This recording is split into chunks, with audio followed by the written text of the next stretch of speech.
वाहिगुरु जी का खालसा, वाहिगुरु जी की फ़तेह। एक बार फिर आप सभी का बहुत बड़ा वेलकम है दशमेश पिता फैमिली में। और हाथ जोड़ के एक बार फिर आप सभी से मेरी रिक्वेस्ट है, जिन्होंने अभी तक इस फैमिली को सब्सक्राइब नहीं किया है, वो प्लीज़ सब्सक्राइब करें, लाइक करें, ज़्यादा से ज़्यादा शेयर करें ताकि हम मिल-जुल कर सिक्खी का प्रचार कर सकें। संगत जी, मेरे समेत आज की हर माँ को संगत जी ये चाह होगी कि उसका बच्चा नेक हो, ईमानदार पैदा हो। हर माँ चाहती है कि उसका बच्चा उसका नाम रोशन करे, और नाम रोशन ये आप जानते ही हैं कि अच्छे कामों की वजह से नाम रोशन करे, ये हर माँ चाहती है। और आज जो हम बात करने वाले हैं संगत जी, जो माँ बनने वाली हैं, जो होने वाली माँ हैं, वो जो प्रेग्नेंट है संगत जी, वो क्या ऐसे काम करें, कौन से ऐसे 5 काम करें जिनकी वजह से उनका बच्चा नेक ईमानदार पैदा हो? कौन से ऐसे काम हैं वो संगत जी, हम आज वो टॉपिक डिस्कस करेंगे। संगत जी, तन का ख़्याल हम वो सब काम करते हैं जैसे डॉक्टर हमको प्रिस्क्राइब करते हैं कि ये खाना है, ये नहीं खाना है, ऐसे आपको रहना है, ऐसे नहीं है। संगत जी, ये दवाई खानी है, ये दवाई नहीं खानी है, ये सब हमें डॉक्टर सलाह देते हैं, हम उस हिसाब से चलते हैं। लेकिन मन का ख़्याल कैसे रखें?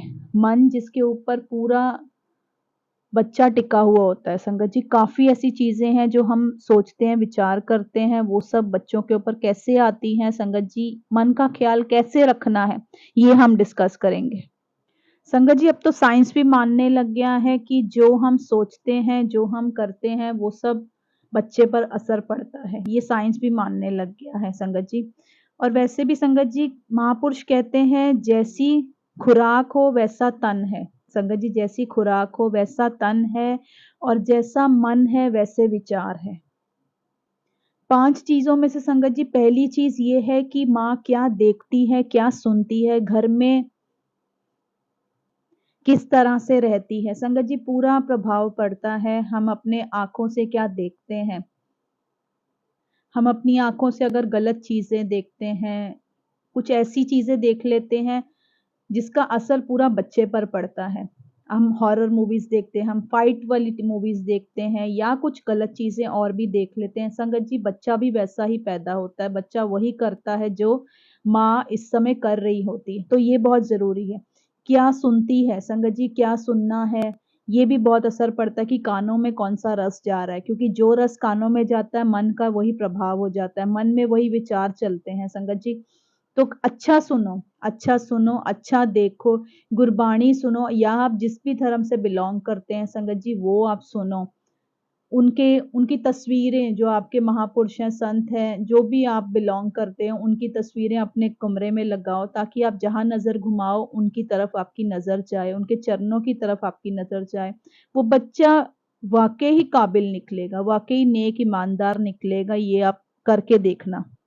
अपने अपने मुख से किसी की निंदा ना करें, ना सुने ना करें। संगत जी, किसी की निंदा नहीं करनी चाहिए।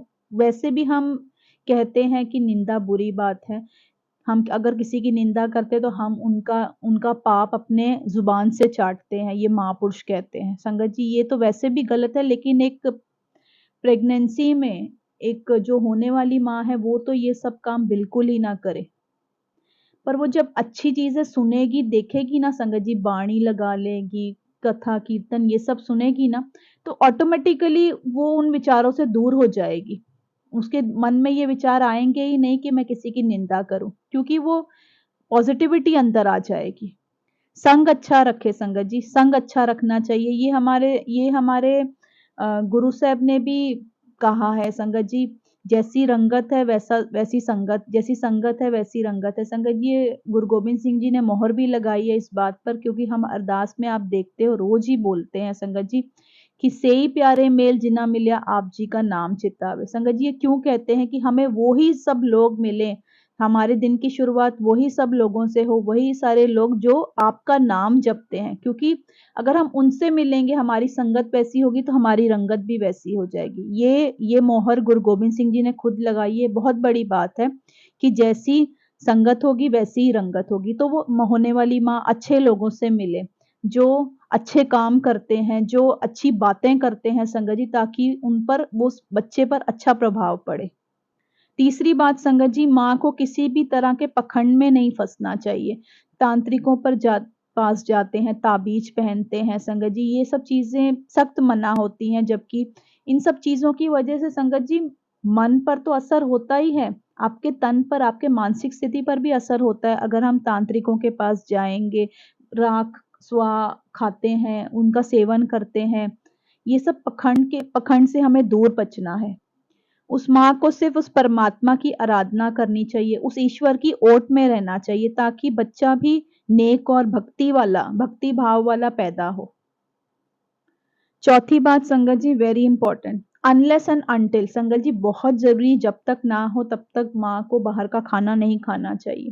क्योंकि संगत जी ये साइंस भी मानता है कि खाना बनाते समय जो बना रहा है उसके मन के जो विचार होते हैं ना, वो सब उस खाने में चले जाते हैं, और वो खाना उस माँ को अगर देंगे और वही सारा खाना, वही वाइब्रेशन उस बच्चे में जाएगी। तो वेरी इंपॉर्टेंट कि अगर बहुत ज़रूरी ना हो जब तक, तब तक होने वाली माँ को बाहर का खाना बिल्कुल नहीं खाना चाहिए।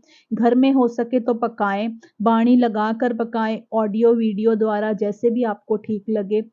आप मुख में वाहिगुरु वाहिगुरु का सिमरन करें और साथ में बाणी लगा दें, तो संगत जी वो खाने में वो वाइब्रेशन जाएगी। वो खाना जब गर्भवती स्त्री खाएगी ना, तो उसके बच्चे पर अच्छा प्रभाव चढ़ेगा संगत जी। ये महापुरुष भी कहते हैं कि जैसा अन्न है वैसा मन है। अन्न जैसा अंदर जाएगा, बच्चे का मन वैसा ही बन जाएगा। तो इसलिए बहुत ज़रूरी है, बहुत ज़रूरी है कि हो सके तो घर में बना के खाएँ, क्योंकि आप नहीं जानते हो कि ज जहाँ से आपके लिए खाना आ रहा है, उस बंदे के मन में क्या विचार चालू हैं और वो क्या सोचकर खाना बना रहा है। हो सकता है वो घर में कुछ लड़ाई झगड़े हों, या कुछ भी हो सकता है, टेंशन्स हैं, वो सब वो माइंड में चलती हैं, वो दिमाग में चलता है जब हम ऐसे काम कर रहे होते हैं। तो बहुत ज़रूरी है, हो सके तो घर का खाना खाएँ। 5वीं और वेरी इंपॉर्टेंट संगत जी, 5वीं बात जिसका ख़्याल रखना, इस बात का ख़्याल संगत जी सिर्फ़ माँ को नहीं रखना, इस बात का ख़्याल पूरे परिवार को रखना है, कि माँ को हम जो भी दे रहे हैं, माँ को हम जो भी खाना खिलाना, पहनना संगत जी जो भी करा रहे हैं, वो नेक कमाई से आया हुआ हो। वो कमाई नेक हो संगत जी, इट्स वेरी इंपॉर्टेंट, बहुत ज़रूरी है कि नेक कमाई से आई हुई चीज़ें हों जो हम माँ को दे रहे हैं। क्योंकि संगत जी, जो नेक कमाई से आई हुई, जो धर्म की कमाई से आई हुई चीज़ें होती हैं ना, वो मन और तन दोनों को तंदुरुस्त रखती है। संगत जी, उसमें माँ की भी भलाई है, बच्चे की भी भलाई है। तंदुरुस्त रहेगी वो माँ जो नेक कमाई का भोजन खाएगी।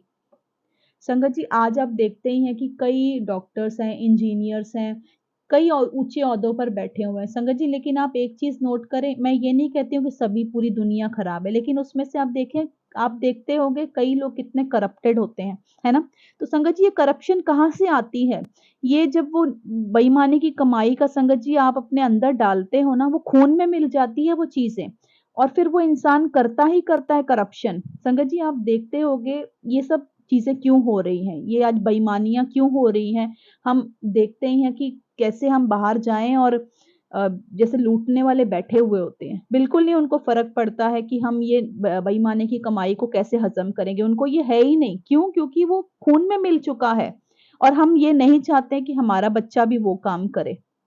अगर आप बेईमानी की कमाई का खाना अपने बच्चे को खिलाएँगे ना संगत जी, तो मत एक्सपेक्ट करना कि बच्चा आपका नेक और ईमानदार निकलेगा। ये गुण उसमें चले जाएँगे, आप नहीं भी चाहोगे तो ये गुण उसमें चले जाएँगे और वो वैसा ही निकलेगा। इसलिए नेक कमाई खाएँ, बच्चे को खिलाएँ। ये 5 चीज़ों का ज़रूर एक होने वाली माँ को ध्यान रखना चाहिए, ताकि उसका बच्चा अच्छे संस्कारों वाला पैदा हो। और अगर आप सुनना चाहते होंगे कि जब मेरी प्रेगनेंसी थी, तो मुझे माता रानी ने और सब गुरुओं ने सपने में आकर वर्चुअली देकर गए थे सब चीज़ें। संगत जी, अगर आप वो सब चीज़ें सुनना चाहते हो, ज़रूर मुझे बताना, मैं ज़रूर अपना एक्सपीरियंस शेयर करूँगी, और ये कैसे क्यों हुआ संगत जी, ये भी मैं आपको बताऊँगी। अगर आप चाहते होगे तो ज़रूर बताना। समाप्ति है संगत जी, आओ रल मिल के फ़तेह की साँझ पाएँ। वाहेगुरु जी का खालसा, वाहेगुरु जी की फ़तेह।